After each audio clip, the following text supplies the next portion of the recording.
Hey parents and kids, my name is Caitlin Ahrens and I'm the Food Education Support Manager here at Pilot Light, and welcome to Family Meal and my kitchen. Today we'll be showing you an activity that you can do at home together. You're probably wondering exactly what is Family Meal.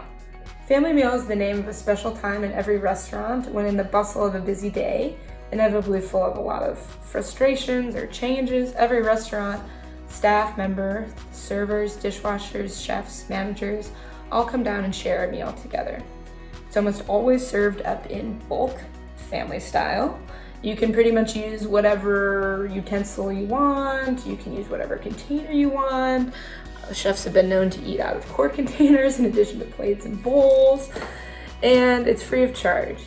It's a time to be grateful for what we have, even in the midst of a lot of uncertainty ahead. At Pilot Light, we believe that food connects us to one another, and we like to gather with you around this virtual table, which you can't see but is underneath my camera and in my kitchen, and share a little bit about the things that keep us moving forward.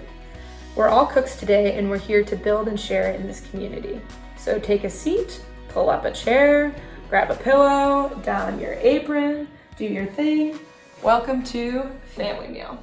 All right, so let's get cooking.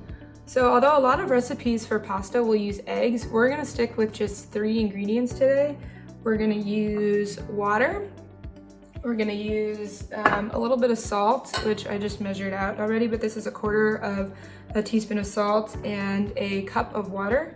And then we're gonna use 2 cups of flour. So today, I just happen to have a lot of semolina flour, so I'm gonna do a mix of semolina and all-purpose. So I'm doing a 50-50 blend, but you could use whatever you have. So we'll use that. And if you're using a blend of flour, just make sure that you're combining the flours too before you get too deep in there.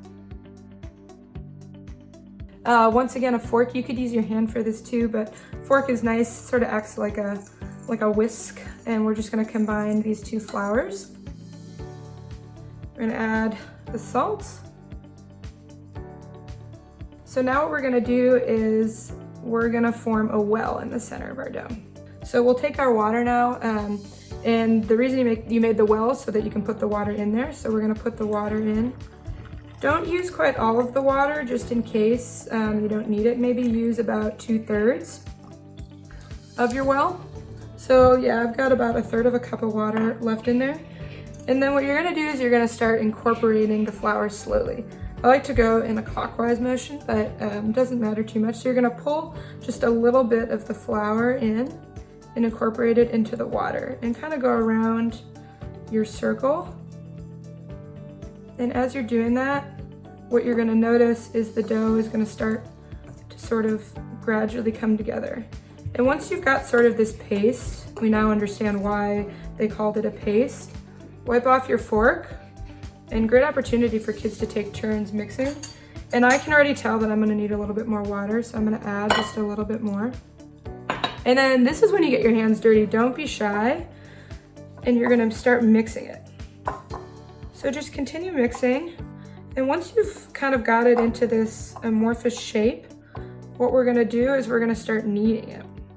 So I like to knead on the countertop. It's a little bit hard to do it when you're doing it like this because you don't have the full mobility of your muscles. So I'm gonna move my bowl off to the side and start kneading.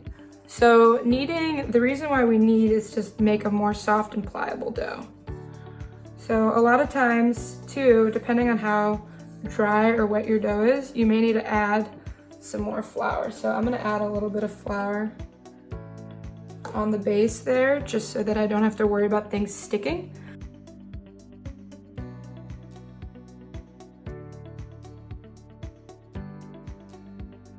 Okay, so now we waited patiently 30 minutes. I've got some dough that I made earlier this morning. So just a little bit of this. What you're gonna take now is you're gonna cut this into pieces. So depending on how many people you have helping you in the kitchen, just cut it into a couple of strips. These are gonna be used for your tubes. And then you can put the rest of the dough back and cover that so that you don't form a skin. Then you're gonna roll it in between your palms like this into a tube. We're looking for about 1/2 inch diameter or so that the orchetti are nice bite size. Doesn't have to be perfect. The great thing about pasta is that it is delicious regardless of what the shape is. That's why there's so many different shapes. So we're gonna take our knife now and we're going to, I'll put this back under there till I use it later. I'm gonna cut it into about 1/2 inch pieces. Now these are gonna be our individual orecchiettis. So the way that we're gonna do this, there's 2 ways. I'll show you the simpler way first. So one way that you can do this is form this into a little ball. Just like this. And then using your thumb, push down on the dough. And it's gonna make a little indent and then invert it. And you've got a little bowl on your finger there and put it at the top of your cutting board. Now the more traditional way that they make it, and if you watch videos of them making this in Italy, you'll see how fast that they do it, is they use their 2 fingers here and they pinch up at the top, and then they're gonna take the knife at a 45-degree angle and they're gonna press and pull towards me down. And then what we're gonna do is we're gonna invert the little bowl that we have on our thumb, or our index finger in my case. And you've got it. It's kind of hard to see here, but you've got these sort of little ridges on there, and that's from the knife pulling the dough apart. We're gonna do that again. We'll stretch it and pull. And then invert. You can use your thumb or your index finger, whatever works. And don't worry if they don't all look the same. They're gonna taste delicious, so it doesn't matter one way or another. Okay, so these are some of the ones that I dried this morning. So once you've dried them, you've got a couple different options. One, I can cook these now if I'm hungry, which I am always. So, or 2, if we want to save some for later, which is something my sister and I always do, we'll make a big batch of pasta and then we'll often cook some of it and freeze the rest of it. I'll flour it a little bit. You just wanna make sure any residual moisture, nothing will stick to one another, and just give those a little bit of a toss. And then you can put it in a Ziploc bag. So here I've got my Ziploc bag. I'm gonna put my noodles in there, give them a little shake. And then obviously make sure you press the air out of there too, not only for your freezer, but also in space, but just to make sure that nothing is getting in there. So you wanna make sure that you lay them flat when you go in your freezer. And then another important thing, and this is an opportunity for you guys to come in, kids, make sure that you're naming and dating what it is. So for me, I'm gonna write, maybe this, Caitlin made it. Give yourself credit when it's due. And I made it, today is the 20th. And then you're good to go. So I'm gonna go put this in my freezer and then we're gonna hop on and start cooking some. All right, so now we're gonna cook. Cooking the orecchietti is pretty straightforward. The first thing that you need is a good pot and a towel to make sure that you don't burn yourself. Fill it about 2/3 of the way with water and bring it up to a boil. My pot is already boiling, so now I'm gonna add a bunch of salt. One of my chefs that I used to work with said that you always wanna make it salty like the sea. So that's gonna actually increase the boiling temperature, which is gonna make your pasta cook faster. And it's also gonna add flavor throughout the entirety of the noodle. So the noodle's gonna have flavor inside and outside. So it should come back up to a boil, which mine is. And then I'm gonna take my noodles and I'm gonna sprinkle them. Get really close to the water so that the water doesn't splatter on you. Okay, so we are boiling. It's been about 3 minutes, so we're gonna start taste testing. So I'm gonna get my slotted spoon out, that way the water can drain out. And then I'm gonna taste it.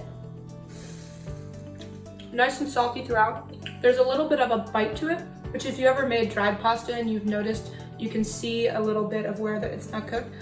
That is al dente. That means to the tooth in Italian, and that's exactly what we're looking for. So I'm gonna turn this off.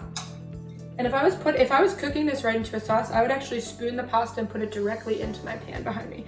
Since today we are just cooking it, I'm gonna spoon it into a little bowl here on the side. And if you were holding this for a later time or you're trying to cool it, you wanna rinse it under some cold water. And that is how we make the orecchietti. Thank you all so much for joining us to make noodles today, something that is both nutritious, filling, and also extremely adaptable. We hope that you enjoy making noodles together and that you tag us on social media on Instagram, Facebook, or Twitter so that we can see what you're doing at Pilot Light Chefs. We're going to be populating more activities on the Food Education Center, which is at foodedu.pilotlightchefs.org. So we encourage you to check that out for more resources in the coming weeks. And of course, a really, really big thank you to my sister, who is currently still staying out of the kitchen so that I can film this. Round of applause! Thank you all. We hope to see you next time on Family Meal. Have a good rest of your day.